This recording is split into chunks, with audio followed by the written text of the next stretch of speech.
Ships in the making, bound for a distant shore, a world for the taking, men gone forevermore, boarding and setting sail. Sexto Continente, dirigido por el obispo de Orihuela, Alicante, Monseñor José Ignacio Munilla.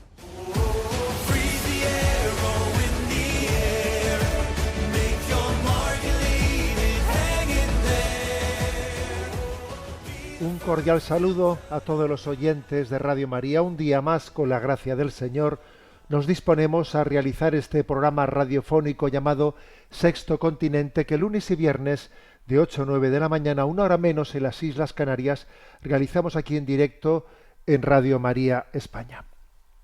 Hoy voy a comenzar este programa compartiéndoos pues un versículo de la Biblia que estos días últimos me ha impactado, y también yo creo que han venido de la mano un versículo de la Biblia y una fotografía. La fotografía que me ha impactado es la imagen del universo sacada con cámaras desde Marte. Cómo se ve desde el planeta Marte el universo, cómo se ve el firmamento, ¿no? Bueno, la verdad es que son imágenes impactantes.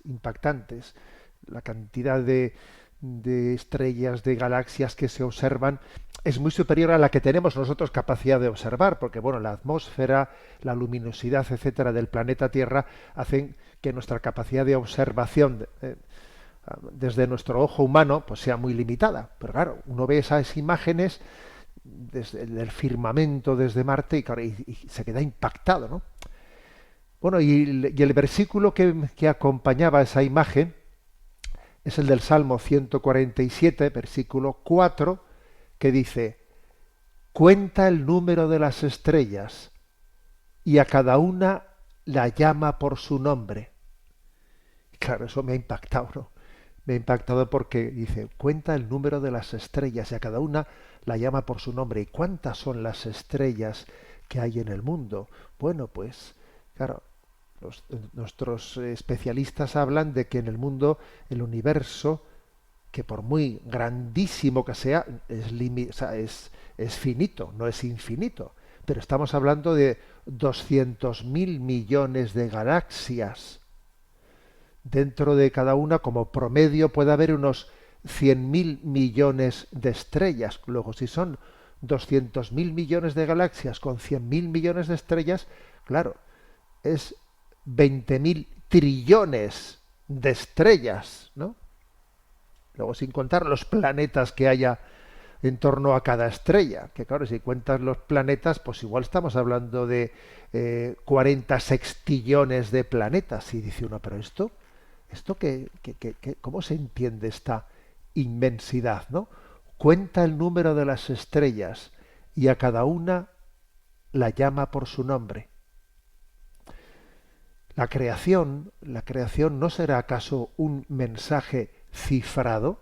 Sí, a veces se habla de un mensaje codificado, un mensaje encriptado, ¿no? ¿Qué nos dice todo esto? Todo esto es así, sin más. ¿Cómo interpretar esta inmensidad del universo y comparando con nuestra existencia aquí, en este pequeño planeta de este sistema, de una galaxia en el sistema solar? ¿Cómo interpretar eso, no? ¿No habrá aquí un mensaje cifrado? ¿No será esto una especie de llamada a la humildad? ¿No será también esto una llamada a descubrir nuestra dignidad, que puede parecer, ¿no?, pues el contrapunto de lo anterior, porque la llamada a la humildad es decir, pero mira el puntito de nada que eres ante la creación, ¿no?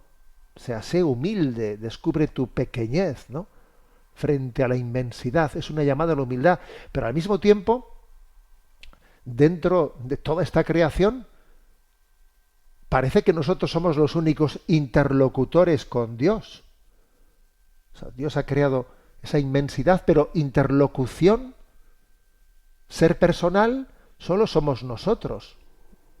Eso es lo que parece que todos los datos científicos a día de hoy, ¿no?, nos transmiten. Solo nosotros somos interlocutores en medio de esta inmensidad del universo. O sea, esto es una llamada a la humildad y al mismo tiempo es un descubrir nuestra dignidad.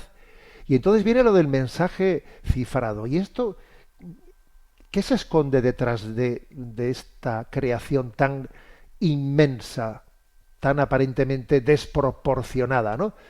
¿No hay una declaración de amor acaso de un Dios que dice: yo todo esto lo he creado para ti y te quería decir de alguna forma que mi amor hacia ti es desproporcionado, es un amor sin medida?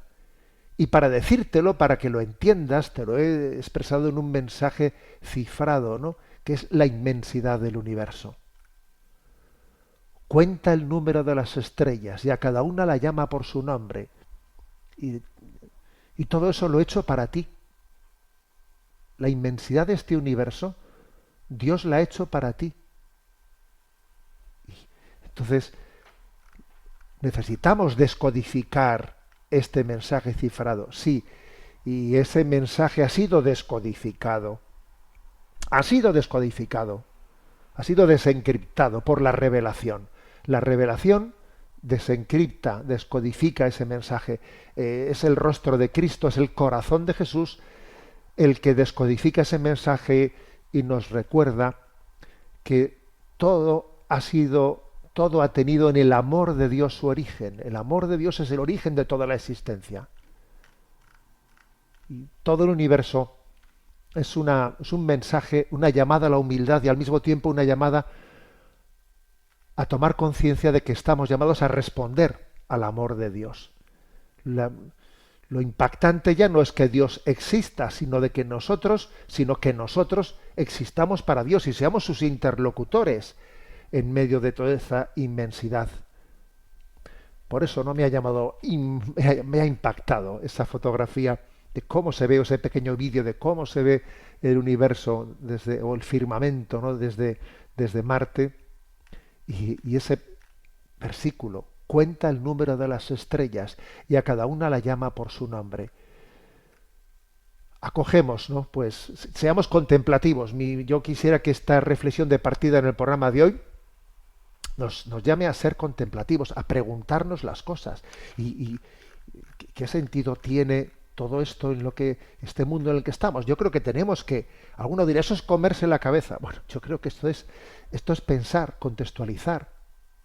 Dame cuenta que yo ahora mismo estoy aquí sentadito, en esta silla, con los cascos puestos haciendo este programa, es Sexto Continente, y al mismo tiempo la Tierra está rotando a una velocidad de 1.600 kilómetros por hora, y al mismo tiempo el planeta Tierra está girando en torno al Sol a 107.000 kilómetros por hora, y al mismo tiempo, ¿no?, la galaxia del Sol está alrededor de la galaxia a 827.000 kilómetros por hora, y al mismo tiempo la galaxia se mueve en el universo a 2.100.000 kilómetros por hora.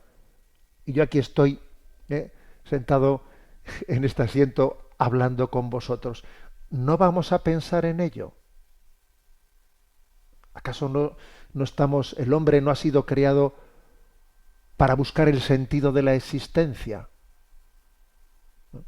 Sí, hemos sido creados por el amor y para el amor. Aquí hay un mensaje cifrado que ha sido descifrado en Jesucristo, y es que hemos sido creados por un amor inmenso, desproporcionado, llamados a que nuestra única respuesta sea la glorificación de Dios, dar gloria a Dios en su infinitud, en su grandeza, en su humildad, habiéndose hecho pequeño, habiéndose tomado nuestra condición humana. Sexto Continente es un programa que tiene interacción con los que sois usuarios de redes sociales, en Instagram y en Twitter, a través de la cuenta @obispo_munilla, en Facebook a través de la página que lleva mi nombre personal, de José Ignacio Munilla. Los programas anteriores están a vuestra disposición tanto en el podcast de Radio María como en el canal de YouTube En Ti Confío. también en las plataformas de iVoox, de Spotify. También se puede encontrar los programas de Sexto Continente en la página web multimedia www.enticonfio.org, donde también se puede seguir en directo la emisión de este programa y también se puede tener acceso a otros muchos materiales que vamos publicando. Bueno, pues hoy voy a hablar en el primer momento por lo menos de 2 temas. Voy a hablar de la película de los domingos estrenada este fin de semana en España, pero antes también voy a hablar de un reportaje interesante que se ha publicado en la publicación Hace Prensa, en el número de octubre, que tiene como título Intimidad artificial. Y es un artículo interesante que nos abre, ¿no? Nos abre una perspectiva, nos abre a reflexionar sobre riesgos de la inteligencia artificial.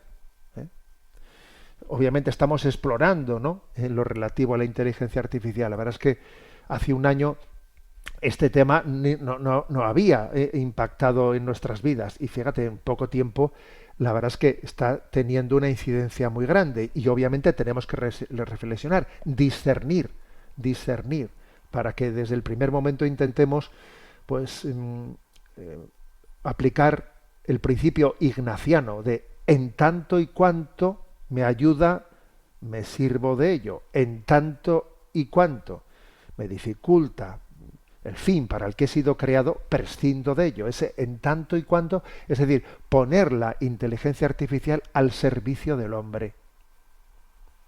Y no otra cosa. Bueno, yo creo que este artículo ayuda para ir introduciendo ese principio ignaciano.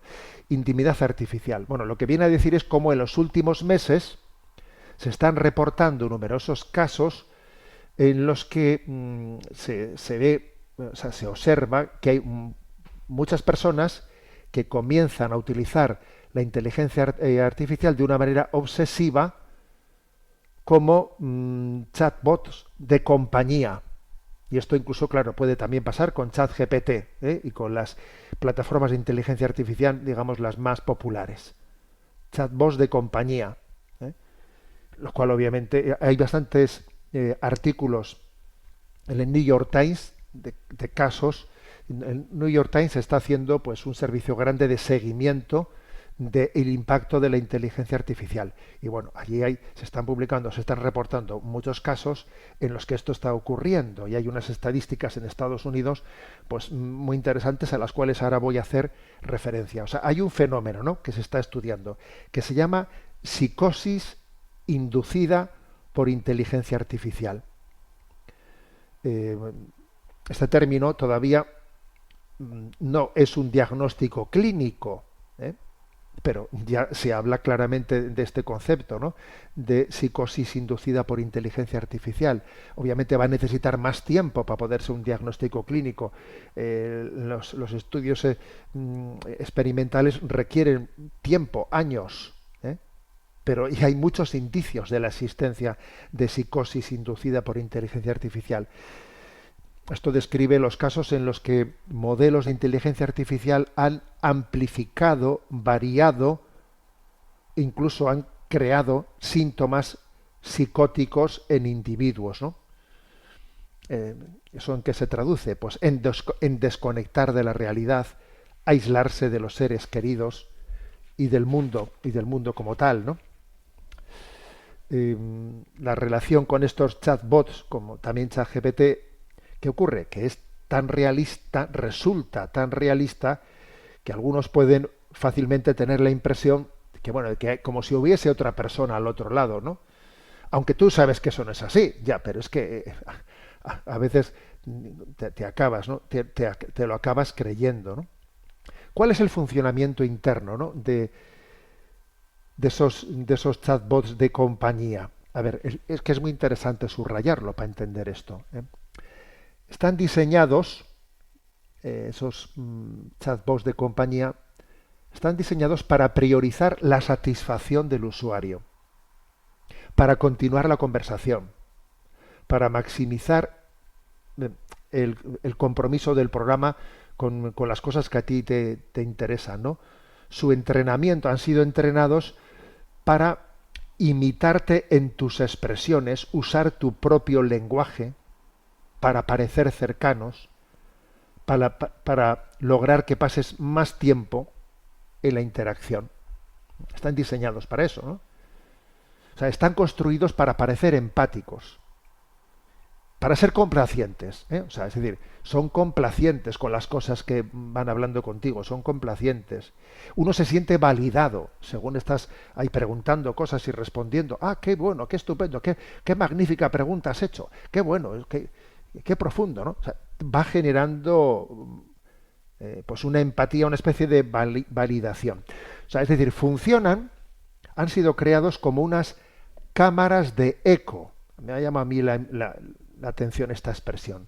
Cámaras de eco. ¿Qué es eso de cámaras de eco? La máquina está diseñada de tal forma que responde según el contexto o el historial de interacciones que tú has tenido con la máquina.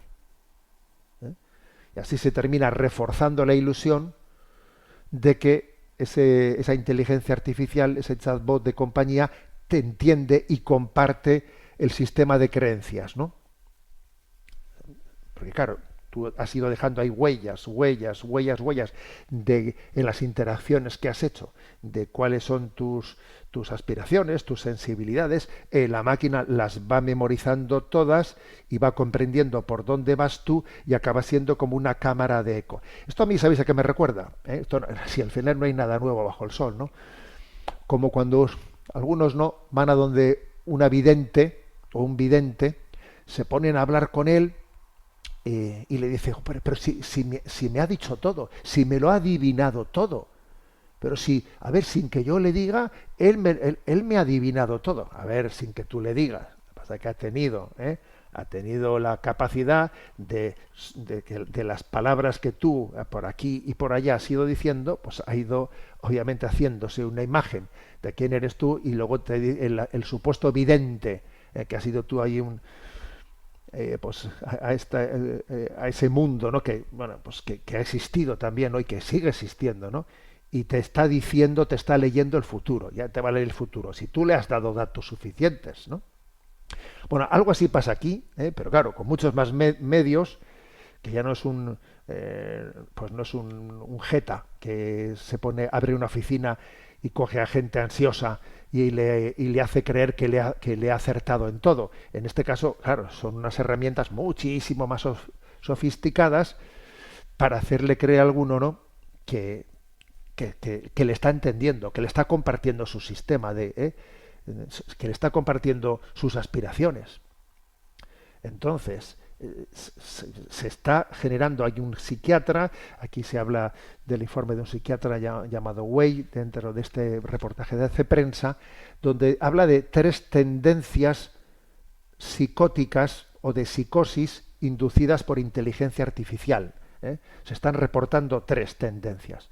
Una, la de las personas que creen que han descubierto una verdad sobre el mundo y sienten que su misión es revelarla. De repente uno se mete con la inteligencia artificial, esto, lo otro, y de repente te piensas que has descubierto algo que todo el mundo desconoce, y entonces te crees, ¿no? Pues te empiezas a creer, la herramienta de inteligencia artificial te lleva a creerte un iluminado, un iluminado. También existen otro tipo de tendencias psicóticas, ¿no?, que es la de personas que creen haber descubierto que están hablando o llegan a suponer que están hablando con seres superiores, ¿no? Le dan a la inteligencia artificial una dimensión de ser superior. Claro, se han olvidado de Dios y ahora ponen a la inteligencia artificial en ese lugar. Y la tercera tendencia de psicótica o de psicosis inducida por inteligencia artificial, la tercera, dice que es quizás la más expandida, dice este psiquiatra, y que es la que menos llama la atención, y es la de los que creen, engañados por la capacidad de las máquinas, que lo suyo es un amor genuino, como si eso fuese un amor genuino el que están teniendo con ese chatbot de compañía. como si eso fuese un verdadero amor, se lo llegan a creer, ¿no? Los casos de psicosis inducida por inteligencia artificial, claro, fijaros, habían comenzado tratando una herramienta, que esto es una herramienta, a ver, yo tengo que servirme de esta herramienta, ya, pero se acaba desdibujando eso de que este recurso era una herramienta y poco a poco va pasando a otra cosa, ¿no? Llega a pasar a como si fuese verdaderamente una supuesta relación personal, ¿eh? Una supuesta relación personal.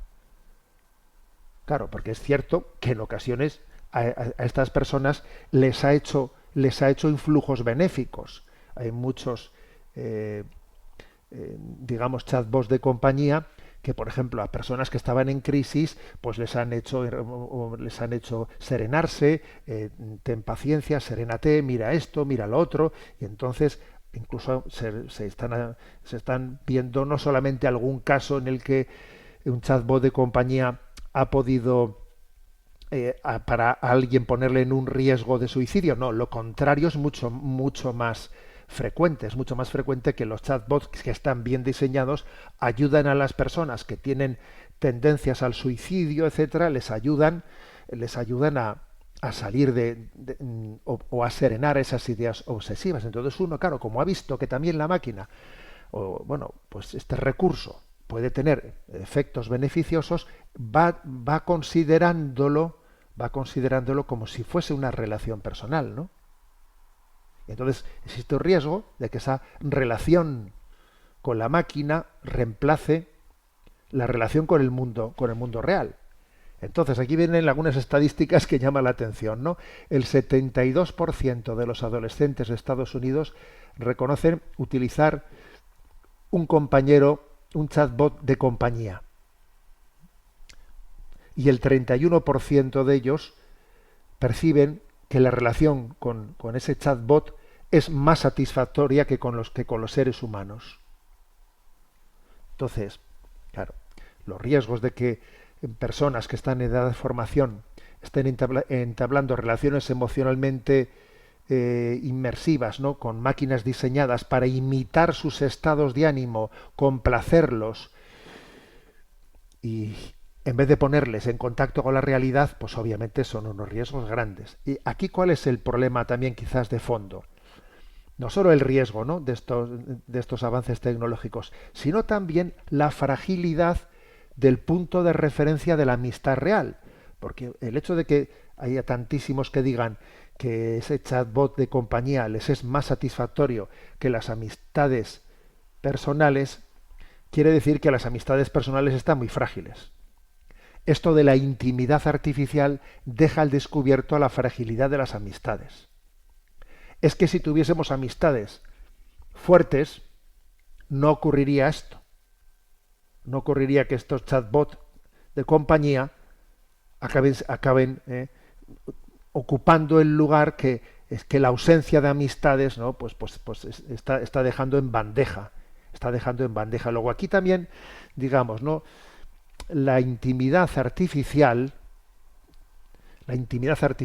con esos chatbots de compañía deja al descubierto un problema: la carencia de una profunda experiencia de amistad. Y claro, si este mundo camina hacia una progresiva soledad, estamos desvinculados y cada vez hay menos amistades fuertes, pues claro, esto es un peligro. Esto es un peligro. Pero el peligro no está únicamente en estos avances tecnológicos, sino en que hemos ido debilitando nuestras experiencias de amistades fuertes. Entonces llegan estas tecnologías ahora y esto se convierte pues en la tormenta perfecta. Luego, fijaros, para aplicar el principio ignaciano del en tanto y cuanto, yo creo que una condición importante para utilizar bien la inteligencia artificial es cultivar las amistades en nuestra vida. Y que nuestras amistades incluso uno de los temas de conversación sea el cómo utilizamos la inteligencia artificial. Las amistades reales, directas, cultivar las amistades personales. Es un buen antídoto, ¿no?, frente a una utilización desequilibrada y y con tendencia a la psicosis, ¿no? De la inteligencia artificial. Bien, dejo ahí ese artículo, digo ahí el comentario a ese artículo de la publicación de AC Prensa con el título de de intimidad artificial, perdón. Y paso ahora a hacer el comentario de la película de Los Domingos, que este fin de semana se estrenaba en España. Fui al cine el domingo a la tarde, no acostumbro a ir al cine con frecuencia, pero intento sacarle provecho cuando voy compartiéndolo con vosotros, ¿no? Como la película había sido premiada pues recientemente en el Festival Internacional del Cine de San Sebastián con el primer premio, ¿no? Con el premio de Concha de Oro del Festival de San Sebastián, esta película de la directora Alauda Ruiz de Azúa ha llamado poderosamente la atención. Ha llamado poderosamente la atención por el hecho de que esté producida pues una película con esta temática, con la temática de una chica, una joven de 17 años que de repente manifiesta que tiene vocación para ser religiosa contemplativa, para ser monja de clausura. Y claro, el hecho de que una directora de cine no creyente se meta en una cosa así, pues ya es impactante, porque además la directora de cine pues es de Bilbao, del País Vasco, y obviamente la película también está encuadrada en el contexto cultural vasco, que además está más secularizado pues que otros muchos lugares de España, con lo cual todavía el contraste es muy superior.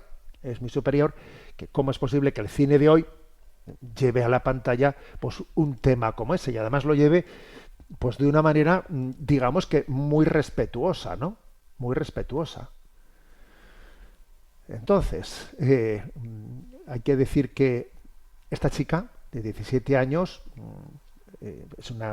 podría ser el exponente de muchísimas jóvenes que son de familias católicas, pero no practicantes, o no muy practicantes, o poco practicantes, ¿no? Pero que han puesto la educación de sus hijos pues en manos de la Iglesia Católica. Y bueno, y pues esta chica pues también va a un colegio católico, dentro del cual la mayoría de sus compañeros, reciben también una educación católica de aquella manera,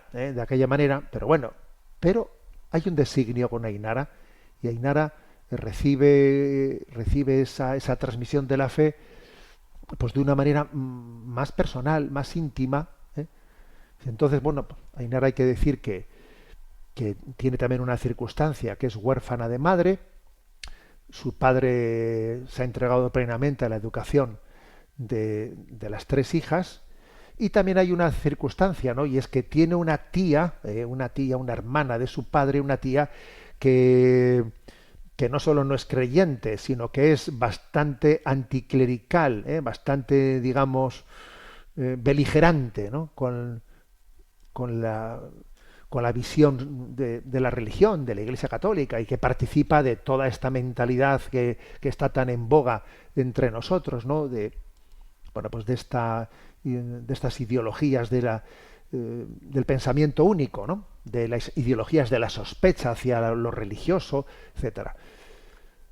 Bueno, entonces, en primer lugar, hay que decir que hay que poner en valor hasta qué punto esta película ha hecho un bien a los jóvenes para ayudarles a entender que hay que ser valientes y libres para buscar cada uno su camino. Obviamente es muy contracultural el que una joven entre en un monasterio de clausura a día de hoy, en nuestro contexto y en el contexto del País Vasco. Y entonces esta película hace un servicio grande, ¿no? Para que todos entendamos de que cada uno tiene que seguir su camino. Y eso se expresa además como un valor positivo, ¿no? Creo que tiene un gran mérito que una directora que no ha partido de una sensibilidad católica, Alauda Ruiz de Azúa, tiene un gran mérito que se haya documentado de cómo es la vida de la Iglesia, que habla del tema, aborda el tema habiéndose preparado bien, no hace el ridículo en ningún momento, ¿no? A la hora de conocer las cosas. Está una película muy bien documentada.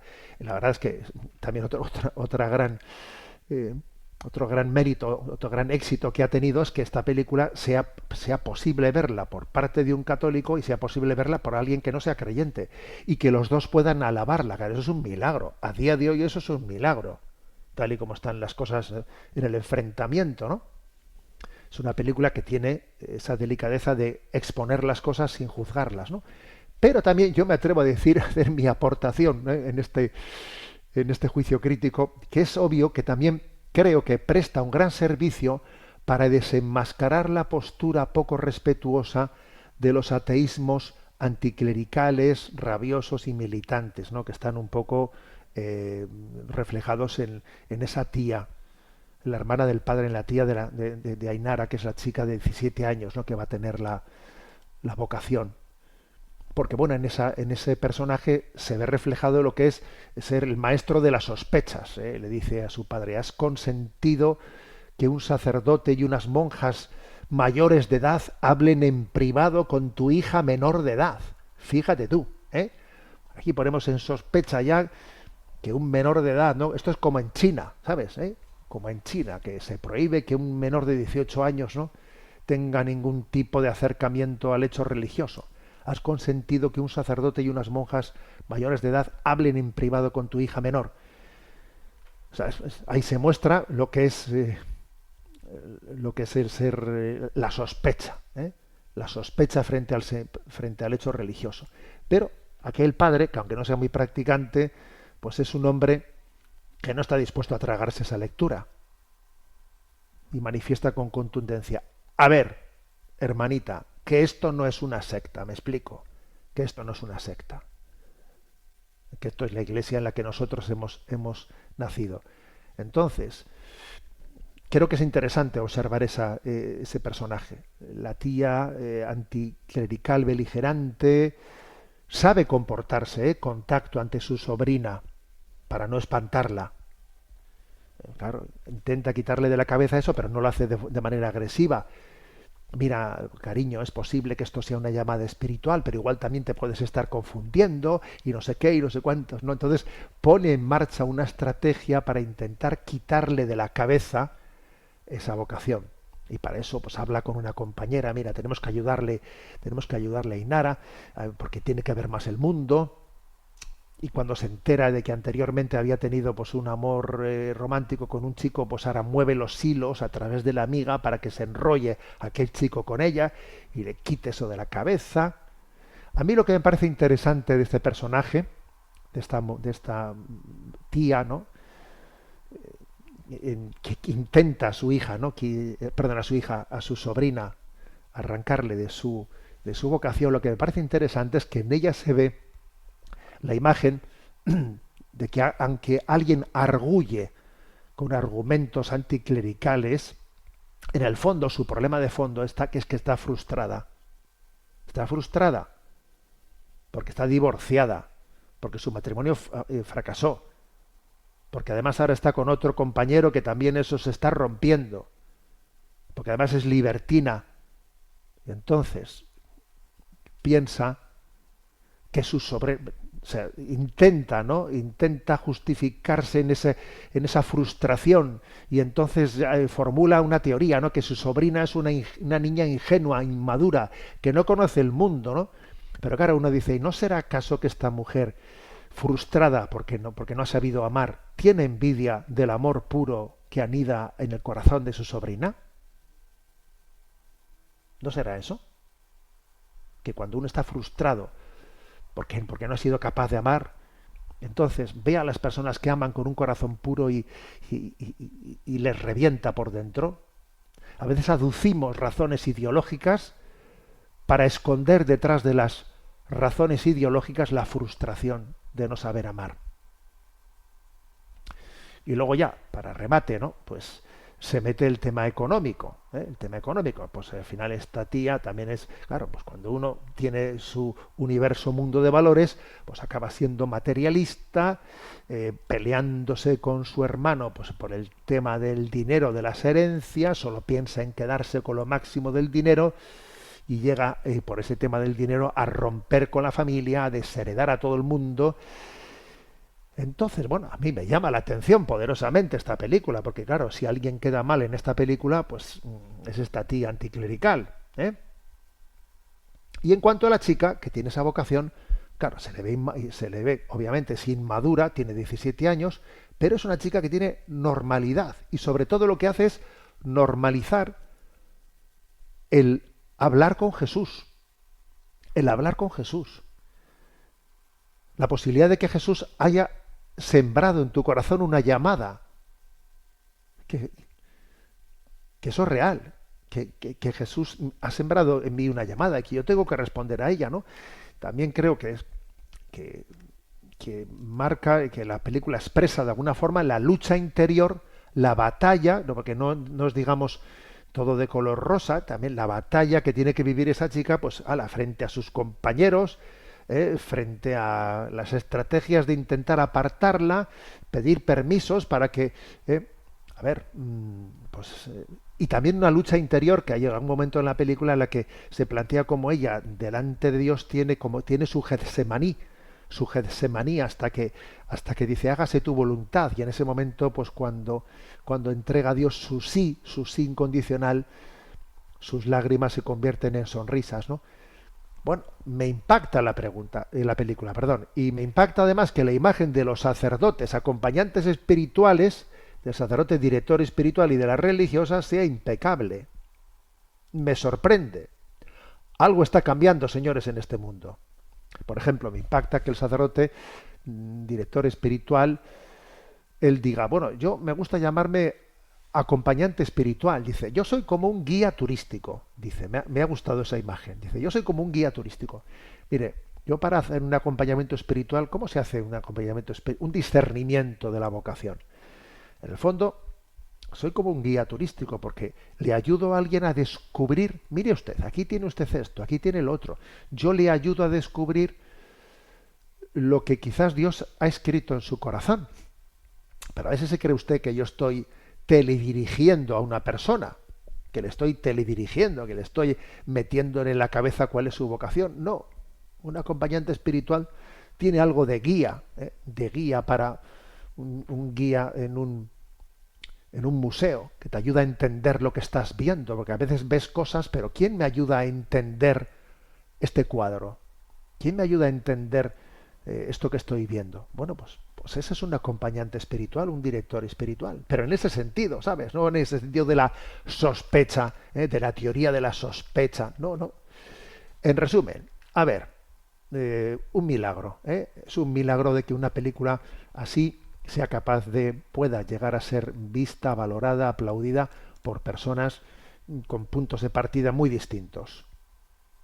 Y creo que presta un gran servicio frente a las teorías de la sospecha sobre el hecho religioso.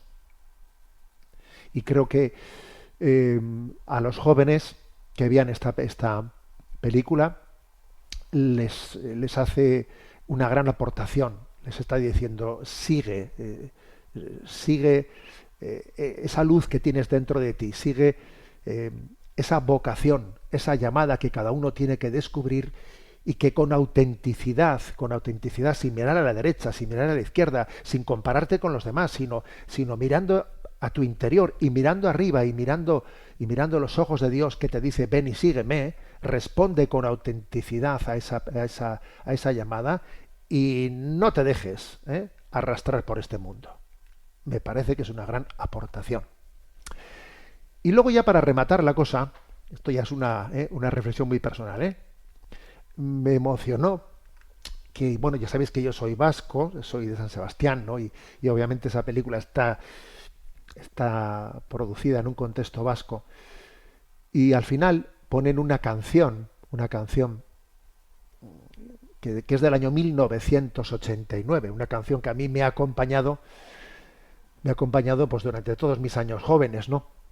Una canción que es de un grupo Ertzainak que se llama, que para nada es un grupo así católico, que ha sido más bien de rock duro vasco, etcétera, pero es una canción, Aitor Mena, Confesión, que en su tiempo pues fue una canción que venía como ahora os voy a leer la letra, pero venía como a manifestar el fracaso, el decir es el deseo de plenitud, que en esta vida no alcanzo una plenitud y busco algo más, ¿no? Necesito la autenticidad, necesito liberarme, necesito buscar una plenitud. Y esta canción, fijaros, en el año 1969 fue a veces interpretada como un necesito recurrir a la droga, necesito recurrir a no sé qué, porque esta vida me asfixia, ¿no?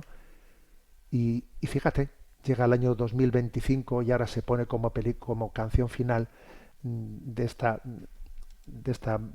película tan sorprendente, como diciendo, a ver, ese deseo de plenitud que yo no sé dónde buscarlo, no tendré que buscarlo en Dios, no tendré que buscarlo en Dios.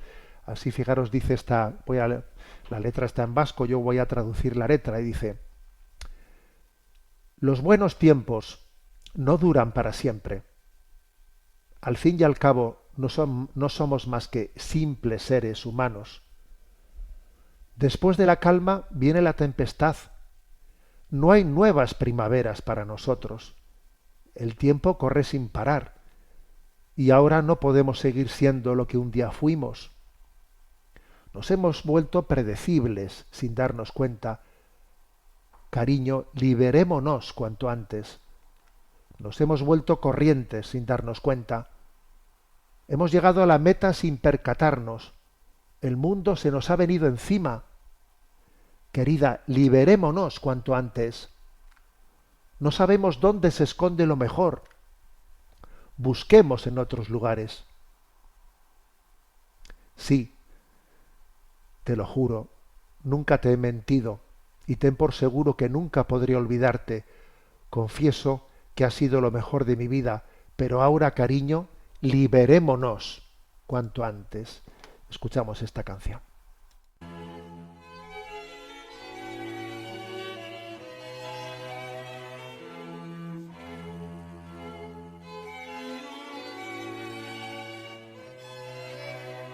Ez dira betiko garai honenak,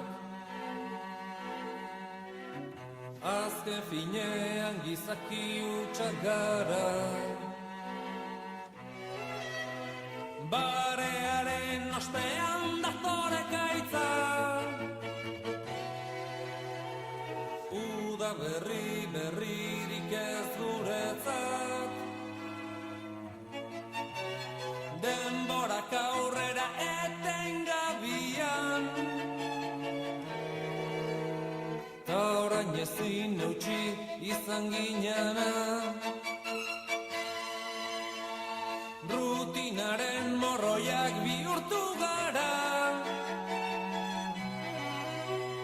laztana lehen baino lehen aska gaitezan.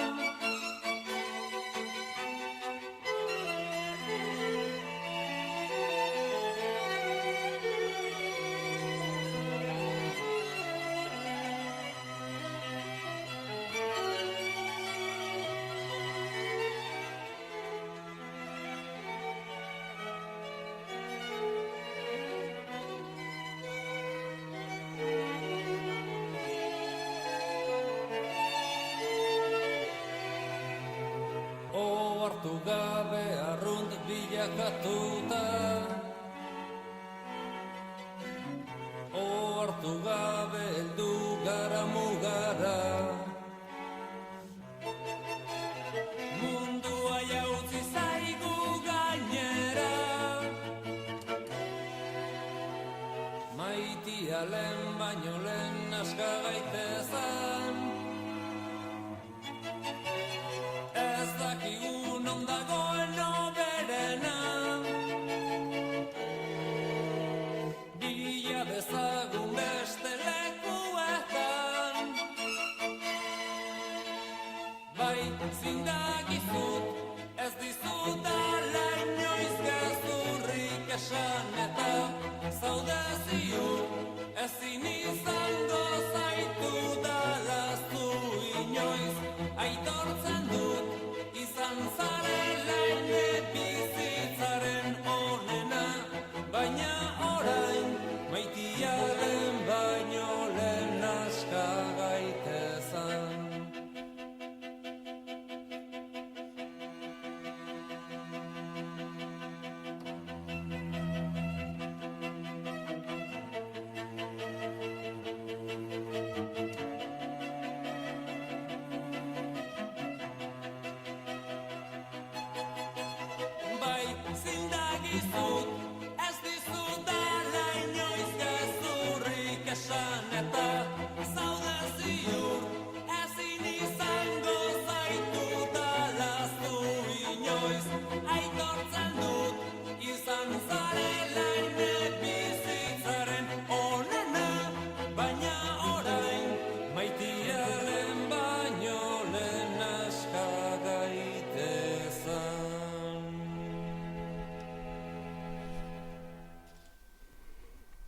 Pero ahora ha llegado el momento de que busquemos la verdadera libertad, de que nos liberemos.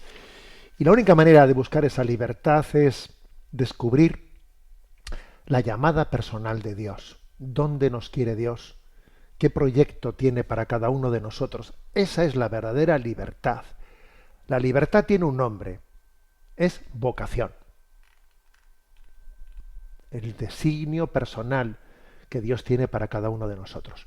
Bueno, vamos adelante y quiero comentar dos noticias pro vida, que algunos de vosotros, es que tengo yo unos oyentes que son muy activos, y dos de vosotros me habéis compartido dos noticias pro vida que son muy interesantes. Muy interesantes. Una de ellas está referida a una sentencia del Tribunal Superior de Justicia de Madrid que a mí se me había escapado en su momento.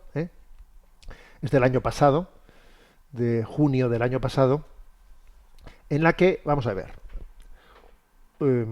una familia recurría a la Dirección General de Tributos la denegación del tipo reducido para familias numerosas.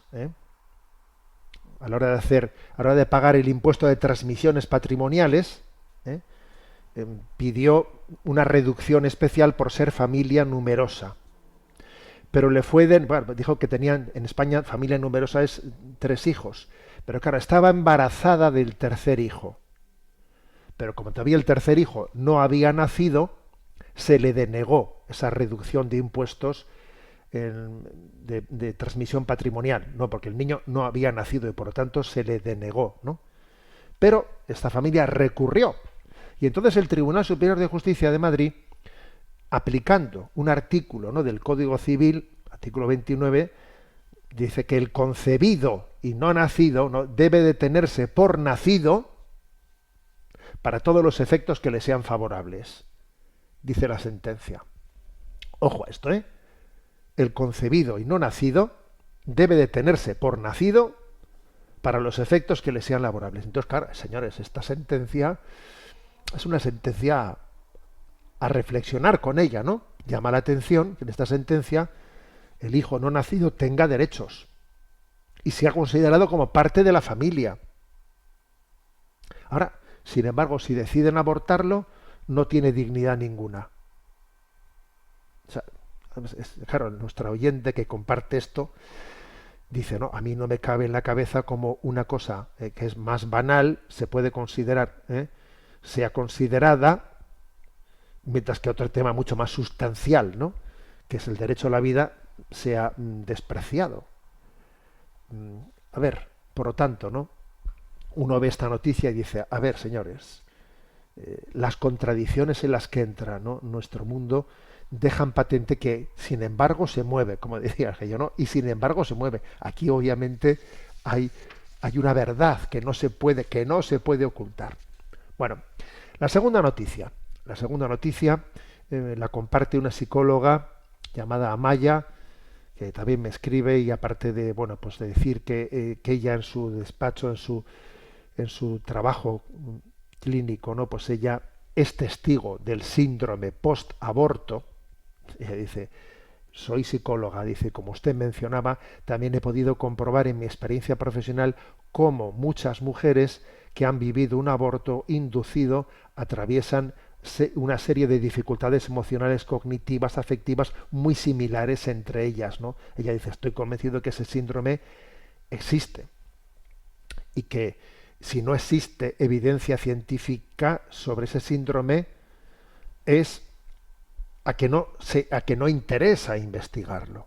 Y por cierto, ella afirma, ¿no?, su disposición a intentar investigarlo científicamente, que sería maravilloso, ¿no?, que pudiese hacerlo, para que ese síndrome postaborto estuviese más específicamente reconocido, ¿no? Bien, pero, a ver, la aportación interesante que hace esta psicóloga Maya es que ha asistido ella a una formación en España sobre la Ley Orgánica de Protección Integral a la Infancia y la Adolescencia frente a la Violencia.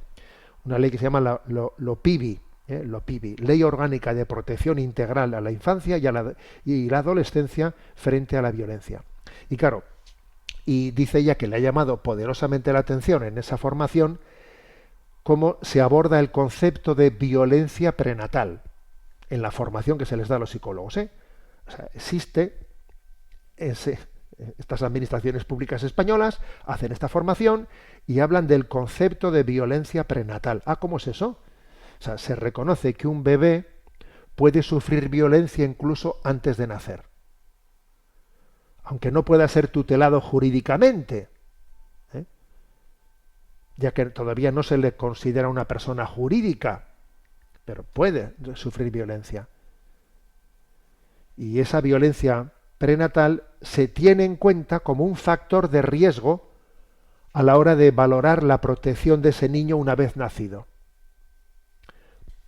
A la hora a ver, vamos a valorar este niño, qué riesgo tiene una vez que ha nacido. Si se demuestra que no fue bien cuidado en su embarazo, eso, para la ley orgánica de protección integral a la infancia frente a la violencia, se va a considerar como que esa persona no tiene capacidad de ser madre o de tutelar adecuadamente porque no le trató debidamente en la gestación, ¿no?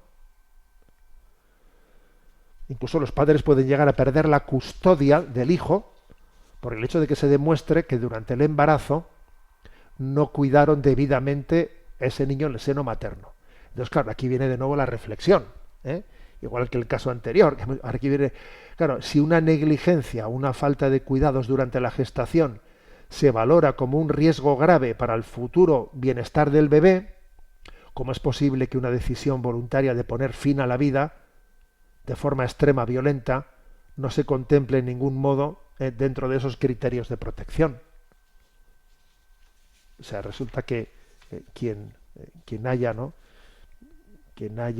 intentado hacer un aborto, etcétera, eso no se contempla como un hecho aducible de violencia frente a un niño. Sin embargo, si ha habido otro tipo de descuidos, ¿no?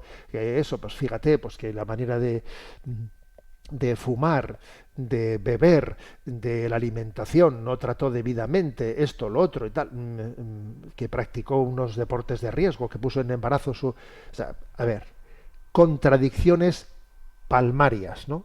Contradicciones palmarias que dejan patente que el rey va desnudo, que cuando se habla del aborto como un derecho y que es tu cuerpo y con tu cuerpo haces lo que te dé la gana, etcétera, etcétera, a ver, que nos estamos diciendo una mentira para que se la crea el mismo que la está diciendo, porque es obvio que ni el mismo que la está diciendo se la está creyendo. La prueba es que luego pues esas mismas administraciones resulta que actúan de esta manera intentando detectar dónde ha habido una violencia prenatal. Luego eso era una persona. Luego tú sabes que eso le hacía daño. Luego, ¿cómo dices que el otro no es nada y yo con mi cuerpo lo que quiero? ¿Te das cuenta que es una contradicción absoluta? Claro que se da cuenta. Lo que pasa es que intenta mirar para otro lado. Entonces, que de vez en cuando en nuestra reflexión, ¿no? Pues hechos como estos, ¿no? Que a estos yo le llamo noticias por vida. Estas noticias por vida son muy interesantes porque nos ayudan a desenmascarar una farsa. Una farsa dentro de este auténtico genocidio, ¿no? Genocidio prenatal. Dentro de esta anestesia moral de Occidente, que ve el aborto como un derecho, ¿no? Es como un eclipse de la razón. Un eclipse de la razón, el no ver esto las contradicciones que acontecen como estas dos a las que me he referido, ¿no? No, a ver, el concebido no nacido tiene que tenerse por nacido para todos los efectos jurídicos, ¿no? Si está embarazada, entonces es familia numerosa. Si no, a ver, pues aclárese usted, aclárese, a ver cómo es esto, ¿eh? Aclárese. Voy a poner un ejemplo. Imagínese, ¿no? Que alguien está embarazada del tercer hijo y después de esta sentencia dice, voy a pedir la ayuda para familia numerosa, ¿no? O para que en el impuesto de transmisiones patrimoniales me beneficien porque estoy embarazada del tercer hijo. Y que después de haberme conseguido eso, después cojo y aborto antes de que el niño nazca. Entonces ya, ¿cómo lo haces entonces? O sea, es decir, que nos demos cuenta de que las contradicciones son palmarias. Es que si uno no parte de acoger un principio que es obvio, que es evidente, luego las contradicciones en las que cae son irresolubles. Son irresolubles. Bueno, pues gracias a los oyentes, ¿no?, por haber compartido estas dos noticias pro vida, que nos ayudan también a todos a tener conciencia de esta batalla cultural que acontece, bueno, cultural y moral y espiritual, que acontece en nuestro día a día. Tenemos el tiempo cumplido. Me despido con la bendición de Dios Todopoderoso, Padre, Hijo y Espíritu Santo, descienda sobre vosotros. Alabado sea Jesucristo.